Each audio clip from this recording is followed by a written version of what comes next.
very large board with blue writing on it, but I could not see the inscription, what was written on the board. But the closer I move up, I believe I was the third on the line, I saw the letter C, my brothers and sisters, you know what I'm talking about, with the number on it, and it says it is mandatory. So when I went up, I recognized the nun, and this nun taught me when I was in high school. So I told the nun, I said, I cannot take this. She said, well, I am very sorry. You have to take it because it's company's policy. I told her, I said, I am so sorry. I cannot take it. And she started trying to explain to me that it's mandatory for all employees to have this, to take this, because if they don't take it, they would not be able to be employed with the company anymore. And I told her, I said, I'm sorry, I'm not taking it, my brothers and sisters. And she became very impatient, and very angry with me. And I remember running away from her, running away from the train track, running away from this nun, and everyone who was behind me started running. I don't know if their eyes were open or if they got scared, my brothers and sisters, but everyone started running. And this woman with the things in her hands, my brothers and sisters, started running after us to jab people with it. And this guy threw her to the ground and jabbed her with it. And then everyone started running up the stairs, getting away from the train track and running. And we were told that if we do not take it, my brothers and sisters, we will not be able to stay with the company. In order for us to be with the company, we must take it.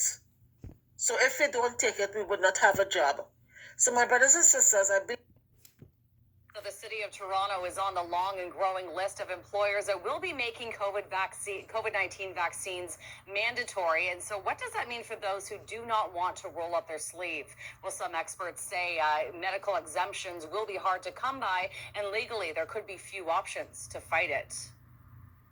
Ultimately, the judge and jury, when it comes to that, is the doctor. Toronto employment lawyer Lior Samfiru says he knows employees who have already been consulting with their doctors and lawyers about these vaccine mandates, and he expects that workplaces could see a lot of pushback from those who do not want to get immunized against COVID-19. So medical exemptions actually tend to be fairly straightforward. Really, all you would need is a doctor's note, a doctor's letter saying that for medical reasons, you cannot get the vaccine.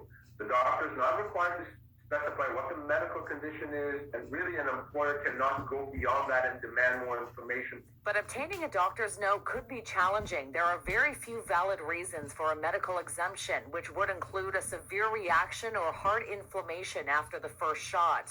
And U of T professor Dr. Omar Khan says another reason would be a severe allergy to the vaccine ingredients. Now, most of the ingredients are actually pretty normal and benign and found in everyday things like different salts, sugar, water, a couple of the other ingredients like polyethylene glycol. If you had certain surgeries in the past and noticed things, then that would potentially come up. Is the hypersensitivity to some of these ingredients that you're talking about, is that something that would be considered rare?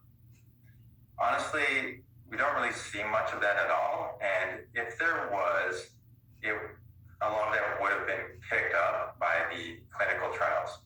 Now, it's important to understand how clinical trials work. They are, first and foremost, about safety.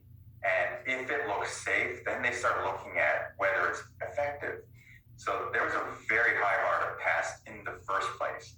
So if any of these materials cause hypersensitivity in people, that would mean that it would have been picked up in any of the numerous trials. And remember, by the time you get to a phase 3 trial, the number of people you're testing is just enormous. In British Columbia, the government there announced there will be no medical or religious exemptions for its vaccine passport system, a move that will make it harder for people to challenge. But here in Ontario, that's not the case. And while Samfiru says people will have legal recourse to fight for their jobs, it will likely be an uphill battle. If you, in fact, choose not to be vaccinated, you will lose your job. You will lose your job. You are not. Potentially, you'll have to fight for your severance. You may be disqualified from government benefits.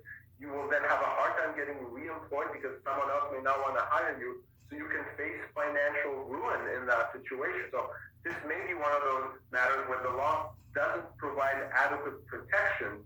You will potentially risk losing your job, and you have to decide whether that is something you're prepared to do. Now, all of this really is uncharted territory. If you are worried about losing your job,